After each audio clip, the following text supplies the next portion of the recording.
What's up, guys? Today I'm going to be going over my top 10 albums of 2021. And I just want to apologize for the delay. I know I was, planning on having this video out for quite a while. I've had this list done for, I don't know, probably since mid-January or so it's about a month late. But just got busy and a lot of things just kind of came up and I never, sat down and recorded this. So without further ado, I'm just going to get into it. Number 10, I have Vince Staples. Vince Staples. I think this album is very overlooked. Vince is very good at carrying a certain sound per project. Big Fish Theory and FM sound completely different from this album. This album is mostly produced by Kenny Beats, and I think it's probably my favorite project he's released since Hell Can Wait, the EP before Summertime '06. I just love listening to this album when I'm driving. I think it just has a very cohesive sound. At number 9, I have Dave East and Harry Fraud, Hoffa. A Jimmy Hoffa, Harry Fraud produced album. I don't know, as a hip hop fan, how you can't enjoy that. For Dave East, I usually listen to everything that he drops, but I've never really gotten into him. Like, I like his voice and his flow, but sometimes it can get a little bit boring. But Dave on these beats, I think, is him at his best. And I'd love just a sequel album or for them to work more together, because I think that they're a great combination. At number 8, I have Morgan Wallen, Dangerous, the double album. As far as pop country goes, I usually draw the line at Zac Brown Band. Even people like Luke Combs never really clicked for me. But Morgan, I just love his voice and his songwriting. This was one of those albums where I just initially heard one song, and then I checked out the album and I'd let the album play, and different songs would stick out to me, and I would revisit those songs. And a lot of them I still listen to even a year later. It's a great country album to me, and I know it's going to be controversial for me to say that. Number 7, I have Justin Bieber, Justice. If you would have told me in 2010 to 2012 that a Justin Bieber album would be on my top 10, I would have laughed. I think that this album is probably his best work. The way he sings about love and just how happy the overall album sounds, apart from, songs like Lonely and stuff like that. It's a really positive album, in a very, dark time. It's a good pop album to listen to. I loved all the features, Chance, Dominic Fike, Daniel Caesar.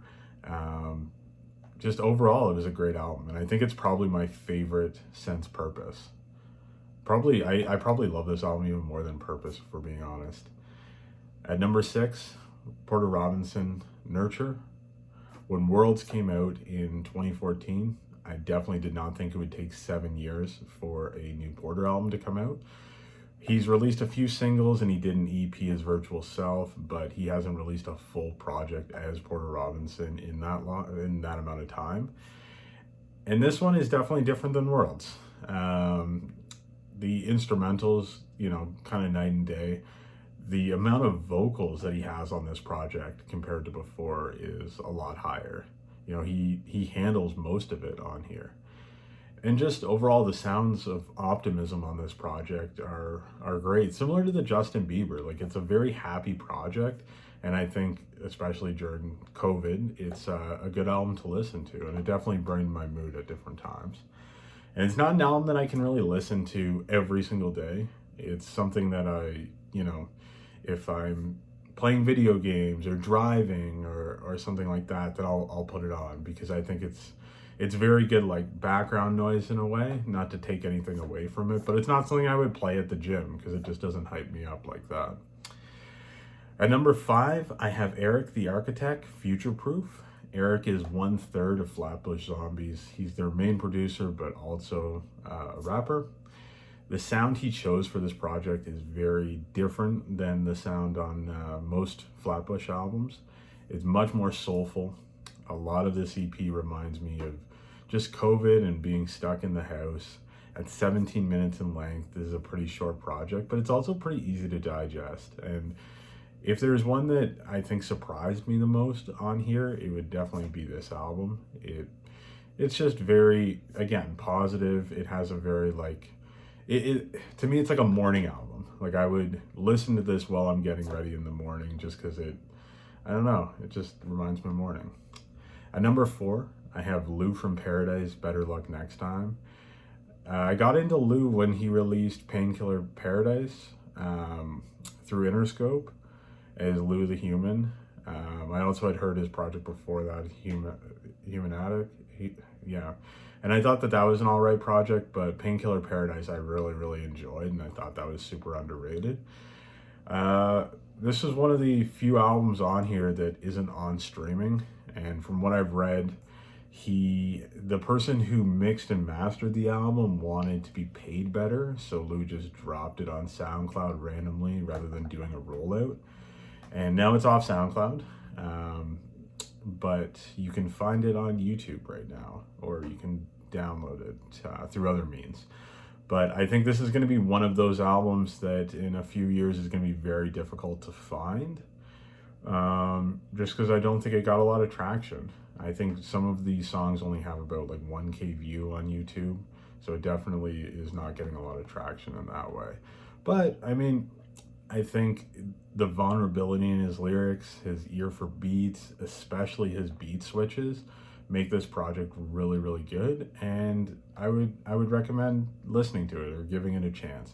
And Lou released another commercial project with Static Selecta this year. Wasn't a huge fan of that one, but I think that that's just not the sound that I enjoy from him. This Better Luck Next Time project was definitely that sound. At number 3, I have Aries, Believe in Me Who Believes in You. Now, I thought this album was going to be my favorite of the year. Aries became, my favorite new artist in 2020 when I listened to his previous album, Welcome Home. And then towards the end of the year, he dropped Fool's Gold, and it was a track that definitely caught me by surprise as far as the production goes. And I was just really excited to hear what he was going to come out with next. Now, the rollout for this album lasted a full year with a small trickle of tracks. And when the album dropped, it didn't blow me away like Welcome Home did.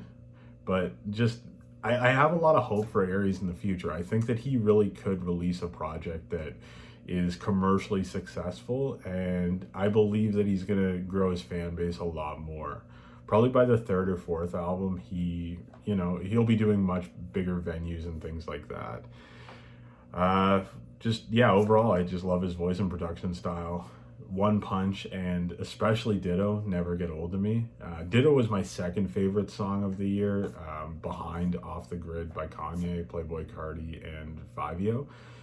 I listen to that song probably once a day. Just something about it is just so good to me. The production on it is very unique and very layered. So at number 2, I have Slowthai with Tyron. The first 2 singles of this album were some of my favorite tracks of 2020. NHS and Feel Away have this dark and hopeful sound, lots of vulnerability. Slowthai comes across very human on the album. And I just love how he separated the track listing from the more hype songs to, the slower ones, more vulnerable ones on the second half of the project.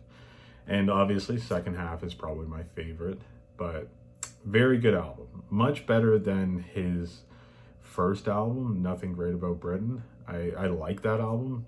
I think that made my top 50 of the year it came out. But this one, definitely blew me away.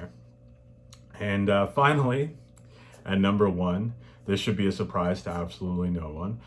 We got Kanye with Donda. And wow, there's a lot to say about this album overall. And honestly, everything surrounding the album was very Kanye. We got him announcing it in 2020, changing the cover art, changing the release date. It was one of the most frustrating but memorable rollouts in recent memories. The listening parties were incredible, and hearing the evolution from, listening party 1 all the way to listening party 3. It was a really cool experience. I even said during this time, man, let him do a 10 tour a 10-city tour of this project and just keep fine-tuning it each time. I think Pink Floyd did that back in the day, and I would, even though he's only playing the album over speakers, I would go and see that. That would be really cool. And I loved thematically how everything changed from Listening Party 1 to Listening Party 3. The house in Listening Party 3 is iconic. When Kanye floats up through the stadium, the spiked jacket, him being in living at the Atlanta Stadium, just everything about it was really cool and just enjoyable. And the energy around it, I don't think I've really felt since the Life of Pablo rollout, when he did the sold out fashion show at Madison Square Garden and played the album, and just how he changed it from being called as So Help Me God and stuff like that. Just the evolution of the project was really, really cool. And I think that's very similar to Donda. Now, are we going to get Donda 2? I don't know. Maybe we will. I'm not holding my breath on that. I wouldn't put money down on it, but hopefully. Just this album, Donda 1, is probably my favorite since Yeezus. Even over The Life of Pablo, even over Ye, even over Kitsykos. I still listen to songs like Pure Soul, Come to Life, Believe What I Say, Moon, Jail, and 24 almost weekly. Is the album too bloated? Absolutely. Absolutely. Does it need all these part twos and things like that? Did we need that garbage deluxe? Probably not. But if you took 10 songs, from the massive track list and created your own album as a Kanye fan, I think that it can be up there in, the upper echelon of his top projects. At least for me. I think this album is, a buffet of Kanye as far as different styles. If you like the old Kanye, he's got Believe What I Say. If you like, Christian Kanye, he's got 24. If you like more, Yeezus style, he's got the song with Travis and Baby Keem. There's just something for every Kanye fan on this project, and I think that that's the best way to do it at this point in his career. There's also, some newer style songs. I think Come to Life for me is like a Donda era Kanye track. It doesn't sound like things that he's done before. The piano and stuff on it was really, really great. And just, overall, there's not much else I can say about the album, but it was phenomenal, at least to me. I still listen to it all the time. Some tracks I don't, but for the most part, I really, really enjoy it. So that's my top 10 for the year of 2021. The full list, as I said, is going to be in the comments. And if you follow me on Instagram, if you follow me on Facebook, you'll probably have already seen it. But thank you so much for watching it. This is my 9th year doing my top albums. Really excited to get to 10 next year. Thanks for watching, guys. Take care.